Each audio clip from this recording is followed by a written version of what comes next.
Perkenalkan, nama saya Teresia Novena dengan NIM 2892050008, semester 1, Prodi Manajemen, Fakultas Ekonomi dan Bisnis, Universitas Pancasakti Bekasi, mata kuliah Aspek Hukum, dengan dosen pengampu Bapak Dermawan SEMM.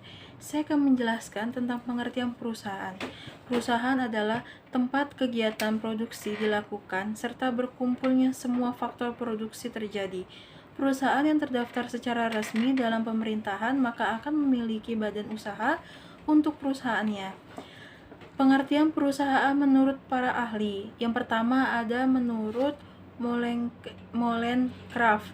Perusahaan merupakan keseluruhan perbuatan yang dilakukan secara terus-menerus bertindak keluar untuk memperoleh penghasilan dengan cara memperdagangkan atau menyerahkan barang atau mengadakan perjanjian perdagangan. Yang kedua ada menurut Komar Andasasmita. Perusahaan adalah mereka yang secara teratur berkesinambungan dan terbuka bertindak dalam kualitas tertentu, mencapai atau memperoleh keuntungan bagi diri mereka. Selanjutnya ada jenis-jenis perusahaan. Yang pertama, perusahaan ekstraktif adalah badan yang mengambil berbagai hal yang berasal dari alam secara langsung, misalnya pembuatan garam, mengambil rumput laut, menangkap ikan, dan sejenisnya. Yang kedua, ada perusahaan agraris yang bergerak dengan mengelola tanah agar menjadi lahan dalam memenuhi kebutuhan perusahaan ini terbagi menjadi perkebunan, perikanan, pertanian, serta peternakan. Yang ketiga ada perusahaan industri, adalah badan yang mengelola bahan mentah hingga menjadi bahan setengah jadi yang nantinya dijadikan sebagai bahan baku atau sebagai barang jadi. Yang keempat ada perusahaan dagang. Perusahaan dagang menjadi penyalur untuk barang hasil produksi dari produsen kepada konsumen, sehingga dapat dikatakan perusahaan ini hanya sebagai perantara produk yang diperdagangkan. Yang kelima ada perusahaan jasa. Perusahaan jasa ini menyediakan jasa untuk para konsumennya dengan imbalan sebagai keuntungan yang didapat. Yang selanjutnya ada bentuk-bentuk perusahaan. Yang pertama ada perusahaan perseorangan. Perusahaan perseorangan ini adalah perusahaan yang dimiliki oleh individu sebagai pemilik modal, pemimpin, pengelola. Biasanya dibentuk ini digunakan bagi perusahaan kecil yang tidak memerlukan izin secara khusus. Yang kedua ada persekutuan komanditer atau CV. CV dimiliki oleh sedikitnya 2 orang sampai maksimal 5 orang. Perusahaan ini memang lebih mudah dikembangkan karena modal yang bisa didapat juga lebih besar. Namun memang tantangannya adalah dalam perusahaan ini lebih rawan terhadap konflik serta tidak mudah untuk menarik kembali modal yang sudah ditanam.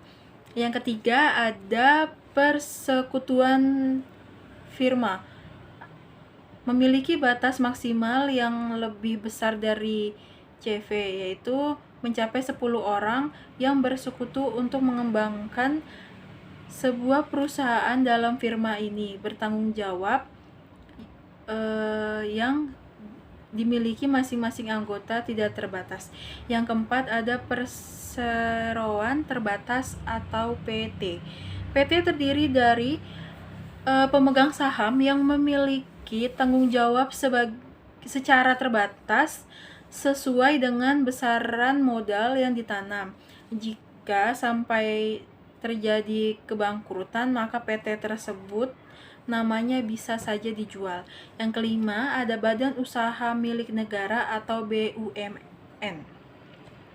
Adalah perusahaan yang utama melayani kepentingan umum secara modal usaha berasal dari pemerintah. Selain BUMN, ada juga badan usaha milik daerah atau BUMD yang keseluruhan atau sebagian modalnya adalah milik pemerintah dengan pimpinan yang diangkat oleh gubernur secara langsung. Yang keenam ada yayasan. Yayasan adalah badan usaha yang memang bergerak untuk bidang sosial serta bisnis sekaligus. Dalam yayasan ini biasanya berbagai hal yang berkaitan akan tertera dalam akte pendiriannya. Selanjutnya yang ketujuh ada koperasi beranggotakan orang-orang yang akan melaksanakan suatu usaha berdasarkan asas kekeluargaan. Modalnya berasal dari simpan pokok, simpan wajib, dan hibah dari anggotanya sendiri. Beberapa jenis koperasi yaitu produksi, pemasaran, konsumsi, atau simpan pinjam. Selanjutnya ada fungsi dari perusahaan itu sendiri. Yang pertama, fungsi ekonomi. Sebuah perusahaan memiliki tugas utama yaitu memonitoring, menganalisis, dan menyelidiki terkait perekonomian perusahaan itu sendiri. Fungsi yang kedua ada fungsi akuntansi yang berguna untuk menjaga kekayaan perusahaan, memastikan produsen perusahaan dijalankan dengan baik, menjaga keandalan informasi akuntansi, serta mendorong keefisiensi kerja dalam perusahaan. Selanjutnya yang ketiga ada fungsi produksi, adalah menciptakan hingga menambah fungsi dari semua barang atau bisa juga jasa. Proses produksi tentunya ada berbagai macam yang bisa disesuaikan dengan bidang perusahaan bergerak.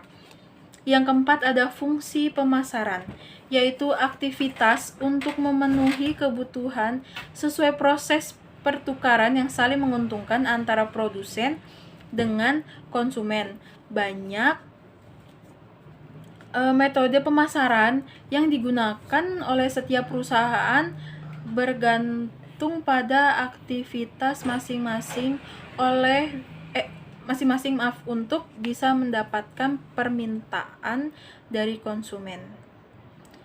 Oke, sekian presentasi dari saya tentang bentuk-bentuk perusahaan itu sendiri. Semoga bermanfaat untuk teman-teman. Terima kasih.